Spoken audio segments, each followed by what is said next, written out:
Правительство Казахстана, сіздер бізді естіп атсыздар ма, естіп атқан жоқсыздар ма? Жалпы мен шаршадым, біз қатты шаршадық. Мен білмеймін, мен народ қалай өмір сүріп атқанын білмеймін, бірақ мен қатты шаршадым. 200 мың теңге квартираға төлейсің, потому что первоначалканы жинап бітпеймін, шыны керек. 50%-ын қашан жинап бітсем, мен оны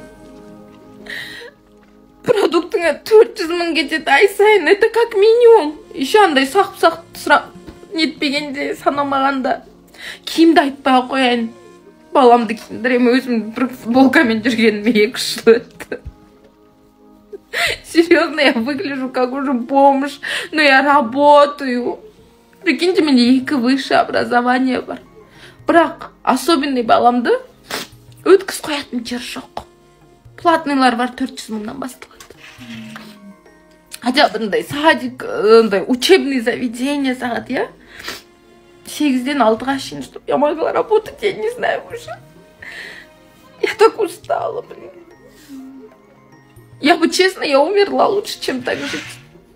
Но некому оставить своего ребенка, жалко. Ну как так? Ну сделайте программы, қол жетімді қылдырып. Бірдеңке алатындай қылдырып. Я мало когда плачу, меня вообще почти невозможно заставить плакать, если өтірік покатырет. Но все-таки я не выдерживаю. 2022 жылдың 11 қаңтарында Қазақстан халқына деген қор құрылды. Ол қордың 3 негізгі бір жұмысы бар еді. Ең біріншіден білім саласына көмектесу, екіншіден медициналық салаға көмектесу, үшіншіден әлеуметтік осал топтарға көмектесу. Яғни осы кезде бұған дейін бір сборлар ашып жататын, шетелге барып емделіп келу үшін қазақстандық ата-аналар шырылдап, халықтан көмек сұрап жататын. Енді соның барлығын президент айтты. Міне олигархтар салсын, барлық компаниялар салсын, табыстарынан жақсы алып жатқан. Жалпы Қазақстан қорына деген қорды құрайық және сол жерден бастап балаларды қамтамасыз етейік әлеуметтік медициналық білім беру саласына деді. Ал бұл біріншіден. Екіншіден, енді Астанада лифтті шабуылға ұшыраған кішкентай 5 жасар баланың анасы шырпыр болып көмек сұрап жатыр қазақстандық халықтан. Жылу жинап жатыр. Ол баланың бір жақ беті істемей қалыпты. Енді соны шетелге апарып, ем-домын қабылдаса, Құдай қаласа жазылып кетеді деген ниеті бар екен. Енді сонда Қазақстан халқына деген қор тура осы кезде сол кішкентай балаға барып көмектесетін жөні ғой негізі. Сондай бір жаңалық шықса екен. Неге? Себебі ол бала енді тума ондай болған жоқ. Ондай денсаулығында ақау болған жоқ.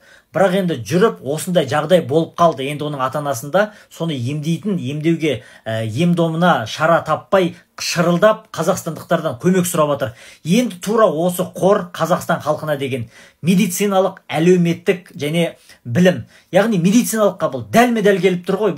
Бұл жағдай енді жекелеп қаралатын секілді, қаралу керек секілді. Неге? Себебі басқа ата-аналар енді туылған кезде бірден жаңағы медициналық көмекке мұқтаж болып, жаңағы табиғи солай болып жатса, енді бұл кісінікі жаңағы денсаулығында, миында ақауы бар баланың шабуылынан кейінгі болып қалып жатқан дүние. Енді осыған бір Қазақстан халқы қор көмектесіп, сол баланы барып ем-домын алып келуге көмектессе дұрыс болар еді. Ол ата-ана неге халықтан шырылдап ақша жинап жүр деймін да, жаным ашып кетті.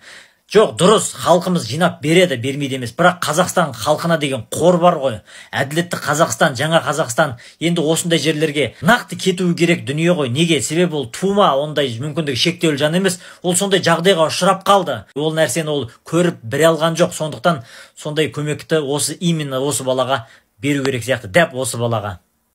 Жалпы мына сайттарда көбінесе көріп отырмыз ғой, осынша бай, осынша ақша қайтарып беріпті, шетелде мынандай ойбай миллиардтаған ақшалар қайтып жатыр елімізге, тағы бірдеңке деген сияқты. Сол мен ойлап жүрген ғой, сол шетелден қайтарылған сонша ақшалар қайда кетіп жатыр деп. Негізі осындай сұрақ бәрімізде бар екен анық. Сол бүгін қарап отырсам, үкімет бір сайтта жауап берді. Соны оқып отырсам, сол қайтарылған қаражат мына қаржы министрлігінің жанынан бір құрылған бір қорға түседі екен. Сөйтіп, олдағы ақша бір әлеуметтік маңызы бар нысандарға жұмсалады деп.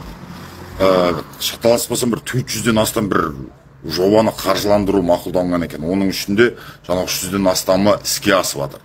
Жалпы жобаларға бір 300 миллиард теңгедей ақша бөлінді. Мысалы, аяқталған жобалардың қатарында 9 жаңағы мектептер, 3 спорттық нысан, көптеген ауруханалар бар. Сондай-ақ ауыз сумен қамтамасыз ету бойынша да қыруар жоба атқарылып жатыр екен. Мысалы шетелден қайтарылған қаражатқа Астанадағы Қажымұқан атындағы ескі стадионның орнына жаңасы салынып жатқан көрінеді. Одан кейін Алматы жақта да мысалы жаңағы су жүйесін жаңғырту жоспарланған. Шымкент қаласында Сайрамның жаңағы көмекші мектеп интернат колледжіне бір 300 орындық жатақхана салынайын деп жатыр екен. Қысқасы мен бір түсінгенім қайтарылып жатқан ақшалар далаға кетіп, бір ауаға кетіп жатқан жоқ. Мен ойлаймын, бұндай ақшалар осындай әлеуметтік, яғни мысалы жол сияқты, осындай мектеп сияқты тағы басқа дүниелерге жұмсалған дұрыс деп ойлаймын. Егер осындай ақшалар сондай елге нақты пайдасы тиетін дүниелерге жұмсалатын болса, онда қолдаймын. Бұл жалпы негізі бір өте бір әділетті дүние деп ойлаймын. Соның себепті осындай бір қайтарылған қаржылар туралы ақпараттарды бәріміз контрольда ұстауымыз керек. Контрольда ұстап, яғни ондай ақшалар қайда кетіп жатыр? Шынымен мемлекеттің, үкіметтің, халықтың пайдасына жұмсалып жатыр ма? Тағы басқа дүниелеріне жұмсалып жатырғанына біз біліп отыруымыз керек. Ойлаймын. Сол себепті мынандай ақпараттарды жіберіп алмаңыздар. Өйткені саясатпен айналыспаған қазақты ойламайтын саясаткер басқарады. Осы естеріңізде болсын. Бәріміз болашаққа, ұрпаққа, осындай дүниелерге жауапкершілікпен қарайық. Рахмет. Тәуекел, теріскей бізге аманат. Мына мемлекетті бір компания деп мысал ретінде қарап көрейікші. Мысал, 2 жұмысшы барды. Содан кейін бір 3-ші шолақ бастық бар. Соңа 2 жұмысшы бүкіл жалақының пайданың түскен, бизнестен түскен пайданың 1% алады екеуі. Жаңағы шолақ бастық 10% алады.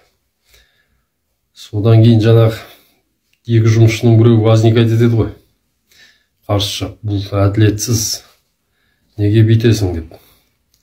Содан жаңағы шолақ бастық оған түсіндіреді, олай емес. Дамып келе жатырмыз, бәрі жақсы. Әлі алдыда бәрі жақсы болады, осыған шүкір ету керек дейді.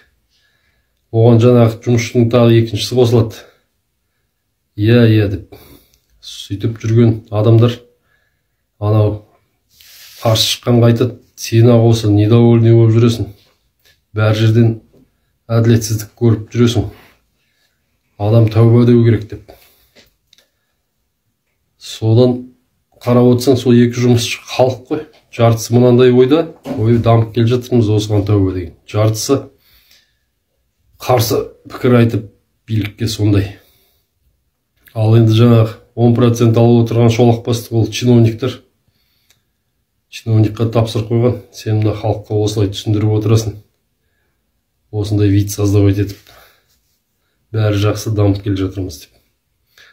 Сол үшін осы Астананы салып қойған, Алматы мен Астананы 2 қала 30 жылда. Қалған региондардың бәрі енді оянып отыр. Қалай ойлайсыздар? Солай ма?